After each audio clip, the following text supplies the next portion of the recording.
Howdy, and welcome to The GOAT. Today we're going to be talking about Texas and its future, what it holds, and our plan in order to fix all of its problems. I'm Ferris. I'm Richard. I'm Oscar. I'm Jeff. I'm John. The future holds a special place for Texas.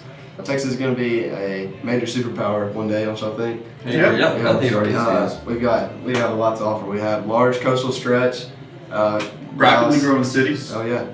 Population growth is taking off. Austin's one of the number one states in the U.S. that has the lowest unemployment rate, and that's mainly because it has the most creative jobs to offer. If we can get all of Texas to have all these creative jobs, it will definitely become a major superpower. I think we're actually seeing that shift right now because, like as we read earlier, oil only makes up for 3% of the non-agricultural jobs, which, I mean, historically, Texas has been mega rich because of the oil, and that's why we've had, like, when they do the whole statistics, Texas is the number 7 economy in the world and all that stuff.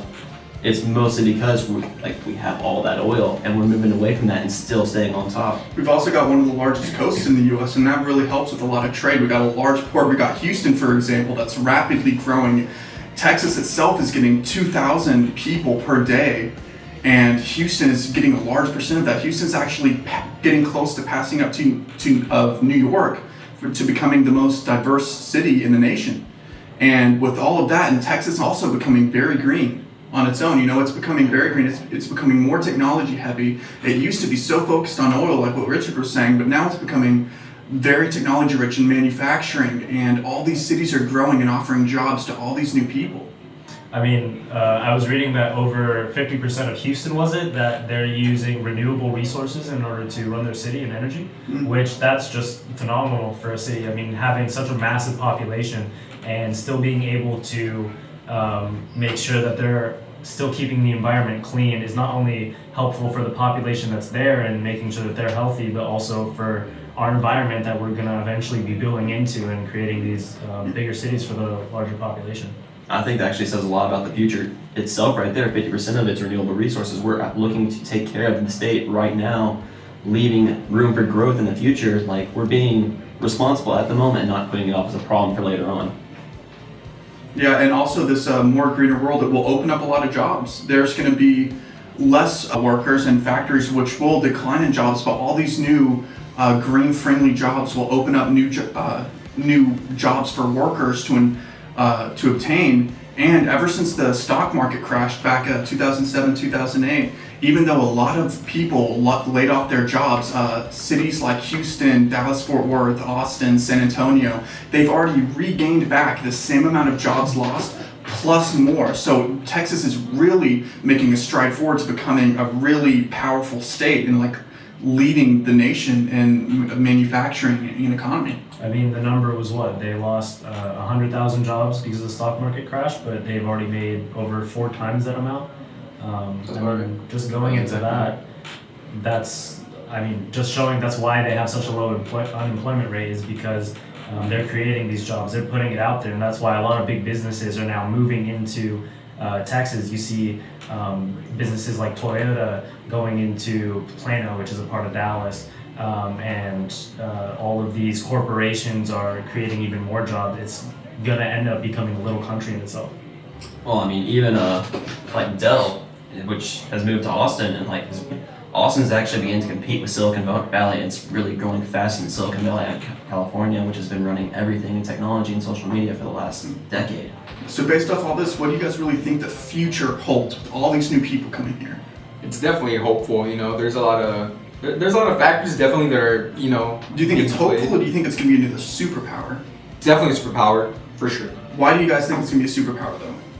Well, we have a lot of land. First of all, a lot of land that hasn't even been tapped into. So that alone, I think, is a big. As you're saying, West Texas is pretty much empty. Yeah. Yeah, growing population. All these cities are leading, as we said earlier, they're leading in population growth. They're leading in lowest unemployment rates. And with all these new people coming in, it's definitely going to be a superpower with the technology innovations, with the cultural diversity, with the immigration. Immigration is playing a big part of Texas's growing population, right? Yeah. I believe 49% of the population under 19 are Hispanics. So that kind of just shows how big, how not so much diverse, but how much the population is growing in a whole. Immigration. People may think that many populations are aging, which is why they're dying off. But Texas has a lot of young individuals that are fresh out of college, fresh out of high school for the workplace, and that's going to really help Texas grow up and develop as a state overall. Which is, yeah, actually that has been a big problem for Florida. A lot of elderly couples have moved there on retirement things. But the thing is, elderly couples are retired, they're not working there, so Yeah. I mean, it's less people doing things and more people needing stuff. I mean, that's part of the reason why states like that, they have problems, because even with their income tax, they're not getting any money out of it, because the majority of the population just isn't working. And so compared to Texas, who has a much lower income tax than Florida, they're still making more money out of it just because there's younger people, more people working in the workforce that is keeping money inflowing in and out of the government. So, but with more people though, with more people coming in, so, and like, Texas already has a few problems that needs to be addressed. Like, our education's horrible, and with more people coming in, those people are gonna need education. Like, Yeah, and that's actually one of a really big problem that we're facing right now, is that Texas is actually ranked 46th in the education in the nation, and we need to think of the reasons why. Like, why do we think that Texas is lacking in education? And if we're going to become a big superpower, don't you think that we need to worry about what we're lacking, and as well as what we're trying to improve? exactly. I agree. Yeah, one of the main problems with the education system is teacher salaries. We're ranked 30th in the nation for teacher salaries. So what do y'all think they could do to improve teacher salaries and improve teachers, the way they teach, to improve the education in Texas?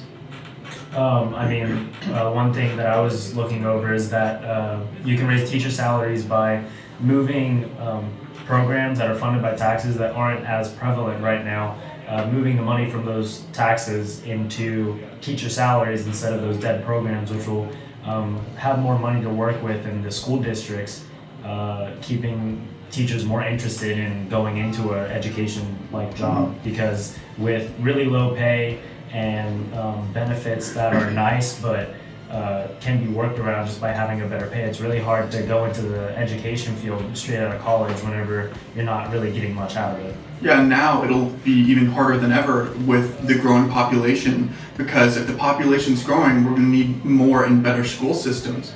So if we're going to better the school systems, we not only need better teachers, we need more schools to house all these new people coming in. So one of the things that we're thinking of to help better the education system is that we could branch out some of the K through 12 preschool, middle school, high school systems to hold more students. Instead of spending money on building whole new schools, we can branch off segments of current schools, so we can have a building for freshmen all focused on their specific activities, a building for sophomores all focused on their specific activities, and that might even help students work together, be with people of their own likeness, and help them just develop and have a better education overall. Another thing I think we could do is actually change the way the education system is done right now, because we have a lot of students. I mean, I personally did my taxes for the first time this year. I had no idea what I was doing for half of it.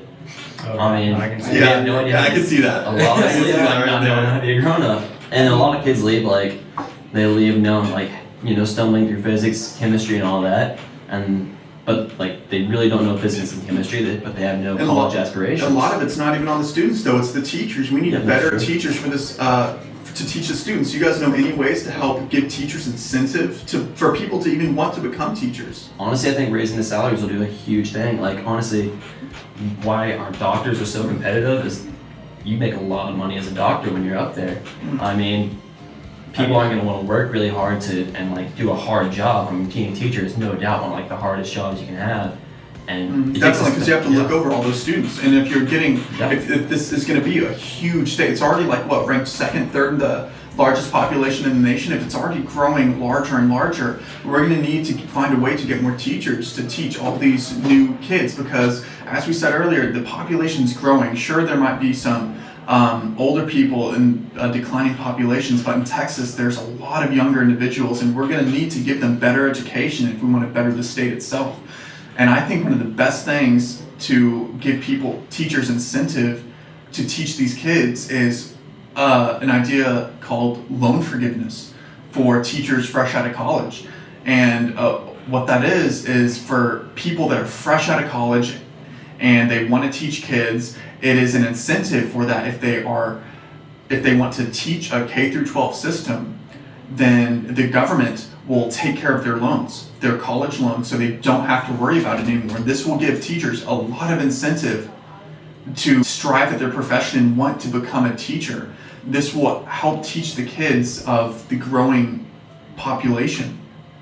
Now, one thing that I know John, he was saying earlier about this problem is that although they might be getting loan forgiveness, going into a different job where it pays higher naturally might just be better because they would be able to make more money off of that other job, more than the loan that they would be made up for. So what were you like talking about that going into that specific topic? From earlier? Yes, from earlier. I mean, You're on the spot, John. I mean, Remember what we were it's- talking about? so like, you were just saying basically how what's the point of having that loan forgiveness if straight out of college you're gonna have such a high salary? What you can use that money to pay off your loans plus have money to Right. spend. Right. Yeah. If your So- kid's going making like 80 grand right out, I mean, why take like 35? I mean, like that massive like $45,000 cut. Have people worry a lot less about their loans so that they're not just so stressed out about them all the time. You'll really give people more incentive to become teachers. Yep. So overall, I gotta say that I think the future of Texas is probably looking very strong right now. Leaning back to what we were saying earlier, it's growing, its technology is increasing, it's becoming greener. It has some cities that has the lowest unemployment rate in the nation, and one of the reasons it has a low unemployment rate is because it has the most diverse jobs. And if all of Texas can adapt that trait, then it will definitely very easily become a very major superpower in the United States. And one of the major problems that might be holding us back is the education.